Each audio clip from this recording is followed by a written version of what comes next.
Lesson 3. Human Relations. Forms of Politeness, Part 2.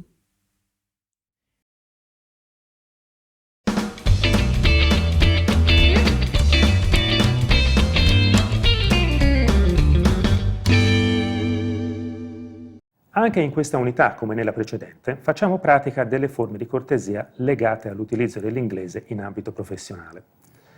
Dobbiamo sempre ricordarci che la cortesia influisce sulle scelte linguistiche. Un comportamento cortese, o la sua mancanza, possono essere ricavati anche dal linguaggio.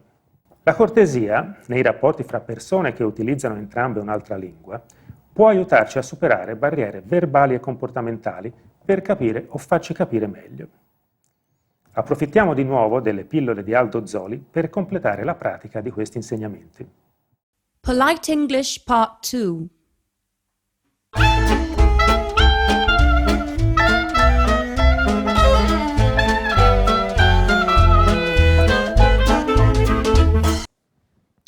There's a whole chapter and a number of tips we've looked at together in terms of toilets. We've seen some cultural differences. We've looked at use of toilets in Japan and in the USA and some other countries. Just as a quick reminder, I would say something very simple. Generally speaking, for the ladies, the toilets would be called the ladies' room. Remember, powder, I need to powder my nose, or the powder room are fairly old-fashioned expressions. So I would really encourage you to say ladies for women, and for men, you would probably call them gents. Now, an appropriate term for both of them, men and women, would be facilities. Please do not feel offended, but there is something I have to share with you, which is quite important. In any company I go to these days, they are absolutely adamant about cleanliness in toilets. You have to leave your toilets clean. Unfortunately, it's not always the case, and you will find that in many companies, in many occasions, they now have signs which are either paper signs or they are proper signs where they encourage you to leave the toilets in a clean state. So, please be respectful. Loo. When nature calls, the best thing to do is either slip away quietly or excuse yourself from the group. Leave it clean, always flush, and never discuss. Generally speaking, loo is the preferred term, but ladies or gents is also widely used in public venues. Lavatory is unambiguous, whereas toilet, despite being an internationally recognized word, may still raise eyebrows in more class-conscious circles. Euphemisms and circumlocutions exist for the loo. Bog, vulgar and masculine. Little girl's room, embarrassingly coy. Powdering one's nose, equally coy. And public conveniences, a bureaucratic evasion. Spending a penny is an archaic term originating from the days when public conveniences were operated by a penny slot machine in the door. It is best to avoid all of these terms.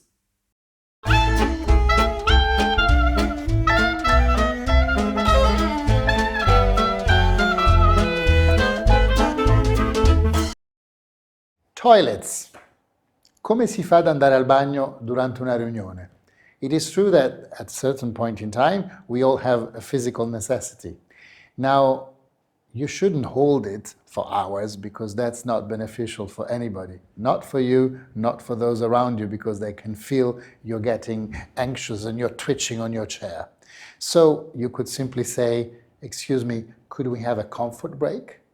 Could we have a 5 minutes comfort break? Or, excuse me, where are the facilities? Simple questions, simple answers, and 5 minutes are beneficial for all of us to get a coffee, a glass of water, or something else. Now, I'd like to share with you a couple of issues in terms of toilets which could be slightly different. Depending on which country you are, toilets are treated in a different way. Very often in Southern European countries, toilets are entirely closed, which means that the walls go from bottom to top, whereas in Anglo-Saxon culture, very often the toilets actually have a space at the bottom, a gap, and a space at the top, which means that you hear what happens next door to you. In the United States, at Bloomberg in New York, I had an interesting experience where Bloomberg is all about information. And when I went to the men's loo, I have to admit, I have not been into the ladies' room, there was information running all over the place. And for a man, as you know, you do not necessarily do number one in a toilet, but you do it at urinals. And in that case, we had a strip of information with all the latest information happening at Wall Street running in front of you. Therefore, whoever was next to you was commenting while doing number one about that information. The other anecdote I'd like to share with you is Japan. Japanese people are very private, much more than some of our countries, and therefore they have invented a couple of things. The first one is that they have two flushes now. One is to flush the toilet with water once you've finished whatever you have done. The second one is to flush with the noise of water but without the water. You may ask yourself why. It's just in case you think you're going to produce a noise which may disturb your neighbor, and therefore you push the bottom, which makes the noise of the flush of the water while you're making your own noise, and you do not disturb your neighbor, and you do not use water. The second thing about Japanese toilets is that the toilet itself is like a computer. It is heated up, it's got flashes of water coming from all sorts of directions, and if you don't know how to use your computer, you may burn your bottom. Why burning yourself? Because of the fact that the actual toilet seat can be heated, the way this is regulated is by a mini computer which is behind the toilet seat itself that has lots of different bottoms, and the thing is you have to know how to use them, but the writing is mostly in Japanese, so it's not that practical. The third issue about Japanese toilets that I would like to tell you, which I thought was quite extraordinary, it's the men's urinals. One more time, I'm sorry, I'm not exceeded by men's urinals, but I do use them like most of you men. They have a competition where you can actually join a national scheme for finding out who has the longest length of number one. And the way you do it, you have a USB key, you stick it into the urinals, which monitors what you're doing, and then it goes on a national scheme, and it has a whole average, and you know where you stand nation-wise.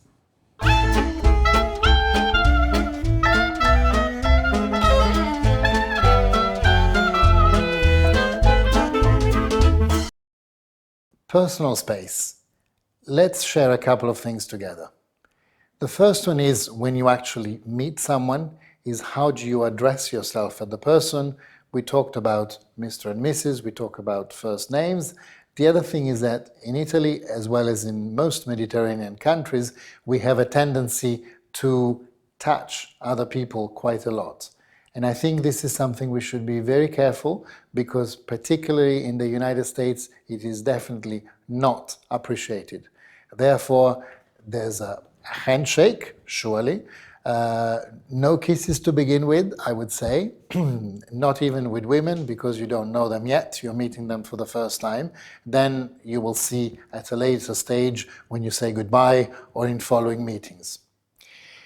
The other thing is when you actually sit at someone's desk or in a meeting table, you should really be careful at the amount of space you occupy. Particularly if you are sitting facing someone at their desk, you should not invade the space, both with your papers and with your body. You should try to keep yourself a little bit more restrained. Technology I would encourage you to be careful not to spread all of your technology out, because then the phone tends to ring and the computer, if it's connected, tends to receive email all the time, and then your eyes are gradually going towards your phone and your computer and not to the person you're dealing with.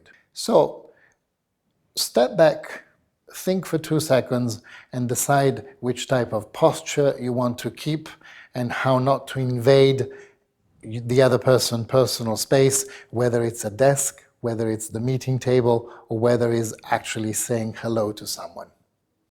Personal space. It is an undeniable fact that some people always stand too close for comfort. Even on crowded public transport, there is inescapably close, and then there is threateningly close. When someone crosses that invisible line, you tend to feel disturbed and want to step back away from the space invader, and you focus less on what they are saying than on how close they are. The trick in this situation is not to back away, but to find a way to create new space. Turn to wave to someone passing, or turn away to get something and at the same time subtly put some clear space between you and the invader. If you suspect that you are unwittingly invading someone's space, then apply the following test. If you can feel their breath on your face, then you're standing too close. We all need our personal space, both in the real and virtual world, but not at the expense of any intimacy at all. So get out there and start interacting with people. Just keep a good distance.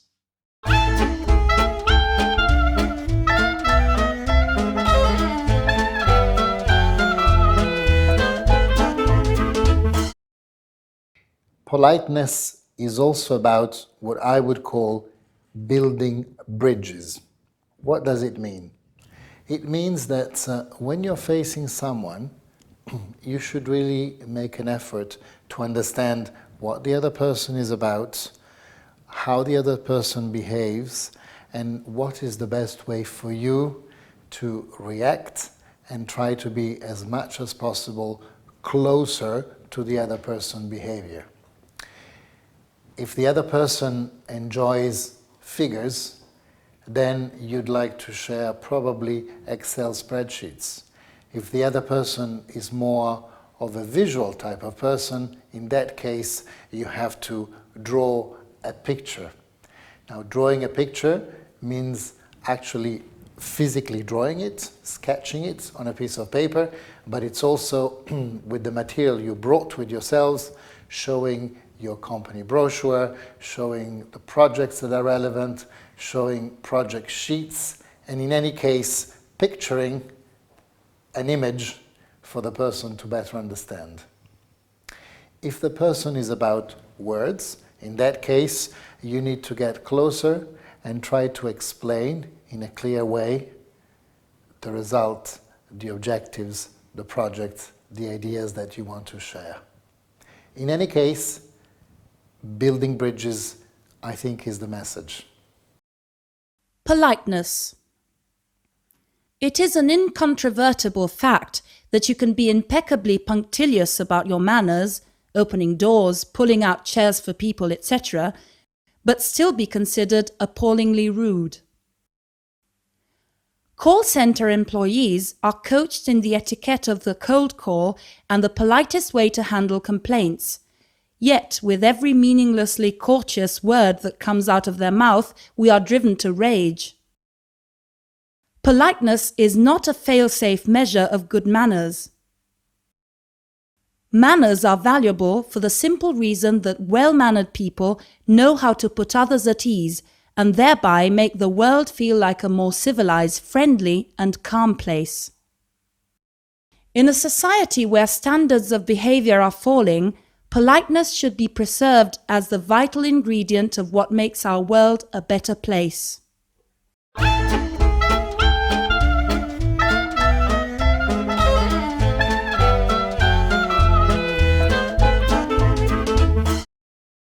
Refusing. There is nothing wrong in saying no, but it's a question of how you say it and how you put it. As we said before, you should not really say no, but you should always say thank you, but, I am sorry, but. So, some examples for you. Thank you, but I cannot actually make it this evening because I have a previous engagement. I am sorry, I would have loved to come, but unfortunately I have to take my son to the doctor and I can't make it tonight. Somehow, as a personal tip, I would encourage you to use, in a certain sense, personal excuses, particularly if they are true, as opposed to saying, my other client has asked me to, or I have another client's appointment. Remember that for each client, you are unique, and they're not necessarily interested in knowing that you have other clients.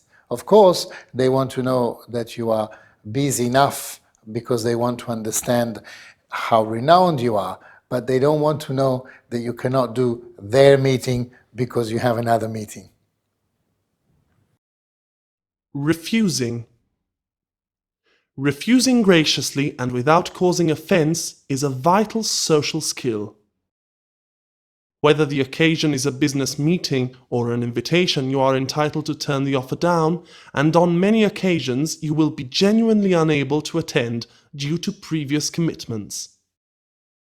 Whether you have a real commitment or are simply uninterested in attending, good manners demand that you give some sort of excuse. Simply saying no thank you would be considered rude, whereas indicating that you have a prior engagement is acceptable. Do not, however, make the mistake of justifying your refusal with elaborate excuses. Less is more, and over-embroidering will instantly arouse suspicion.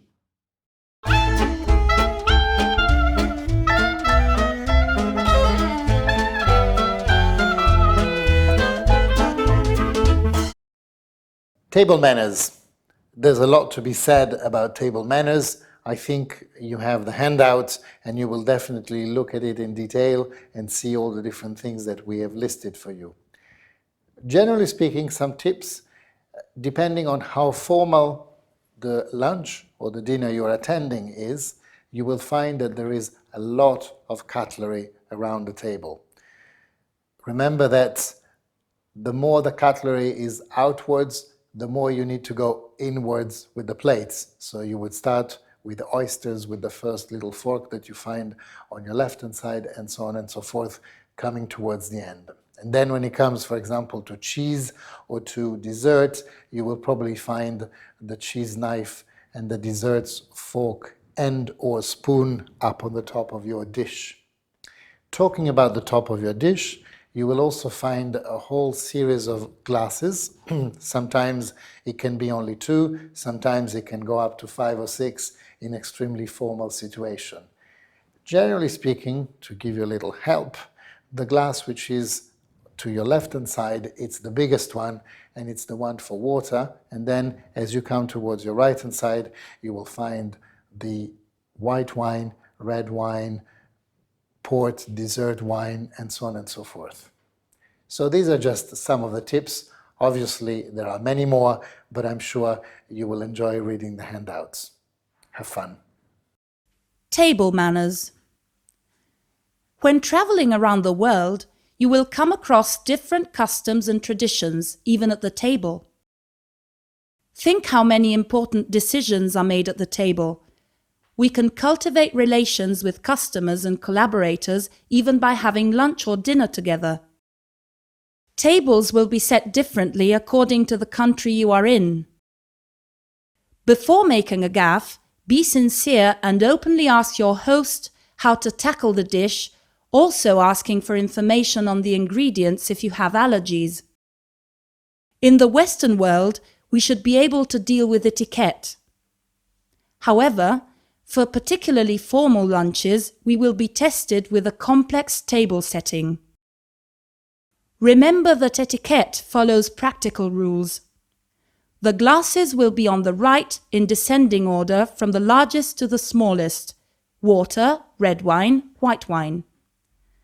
The bread plate is placed on the left. The silverware must be used from the outside to the inside. The more silverware is laid out, the more courses we should expect. The cardinal crime at the dinner table is eating noisily.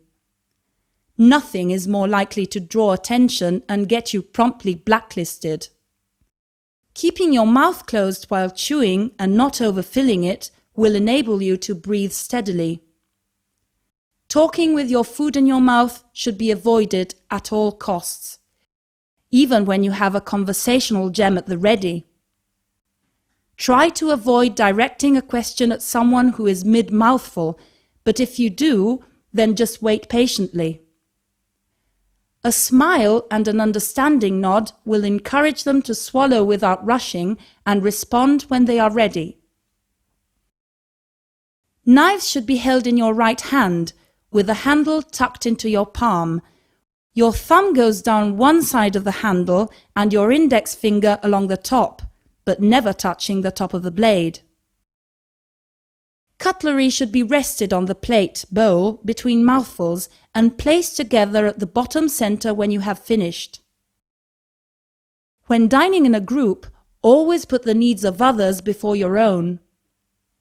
Offer communal dishes around the table and hold them to assist your neighbor. Good manners dictate that you wait until everyone is served before you start eating, unless your hostess invites you to start immediately.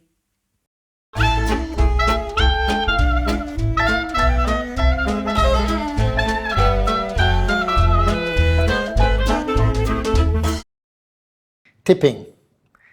Tipping can be a rather tedious business because depending which country you're in, there are different habits. One of the ones which is most precise is the United States, because in the United States, service, it is not included. Therefore, you have to leave a tip, otherwise they run after you, and the tip needs to be in accordance to the percentage which is equal to the tax. Now, in the United States, tax is different from state to state, so you have to be aware of what the tax is and then add your tipping to the bill. One thing which could be helpful is that, again, in the USA, you can actually add the tip to your credit card, which is something you cannot do in Italy and you cannot do in most of the Southern European countries anyway. And as you know, in Italy, the tip you leave is according to how you feel. There is no fixed percentage. And in France is the same thing, although everybody expects a tip. And the other thing is that when foreigners come to our country, they don't want to pay tips because they know service is included and they don't understand why they should be leaving a tip. So tipping, it's a fairly tedious business. Tipping. Tipping in restaurants is usually discretionary, but more so in some places than others. Check your bill. Service not included means just that, and it is customary to offer 10%. If you are paying by card, you will often be able to add the tip to the amount before entering your PIN number. This is accepted practice, but leaving a cash tip is more likely to circumvent unscrupulous owners and ensure it reaches the waiting staff. Tipping is also commonplace in hair and beauty salons and taxis. Use your discretion, but err on the side of generosity. In smarter hotels, tipping is expected. You can give a small gratuity, £1 or £2, to bellboys or porters per piece of luggage if they take your bags to your room. Tipping is not an excuse to offload a pocketful of coppers and small change.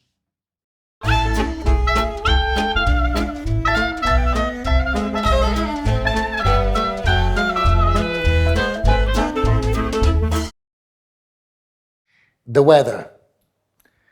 Why do we use the weather? Because it's what it's called an icebreaker. The minute you go into a meeting, you all sit down, you've said hello, you've introduced each other, and then it's time to start.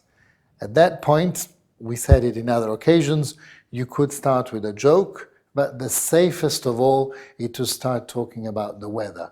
Oh, what a terrible weather today. Can you believe it's been raining cats and dogs since the beginning of the month? Can you believe it's the month of August?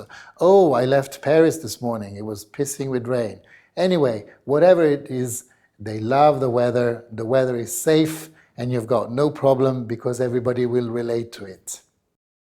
Weather. English people are notorious for their endless fascination with the weather.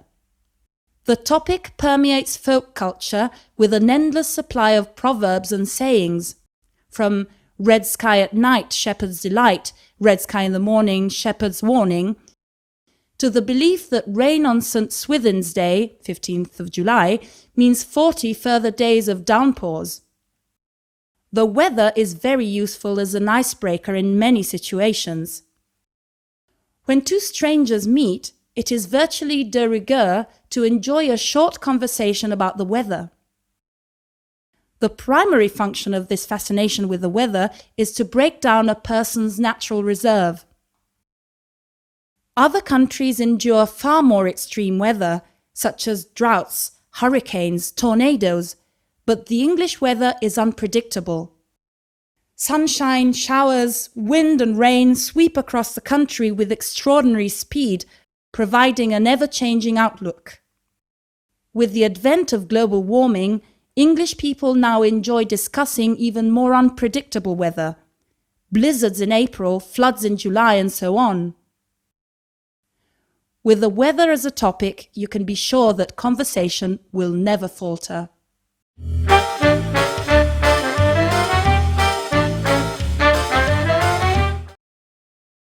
Flush. Loo. Lavatory. Toilet. Vulgar.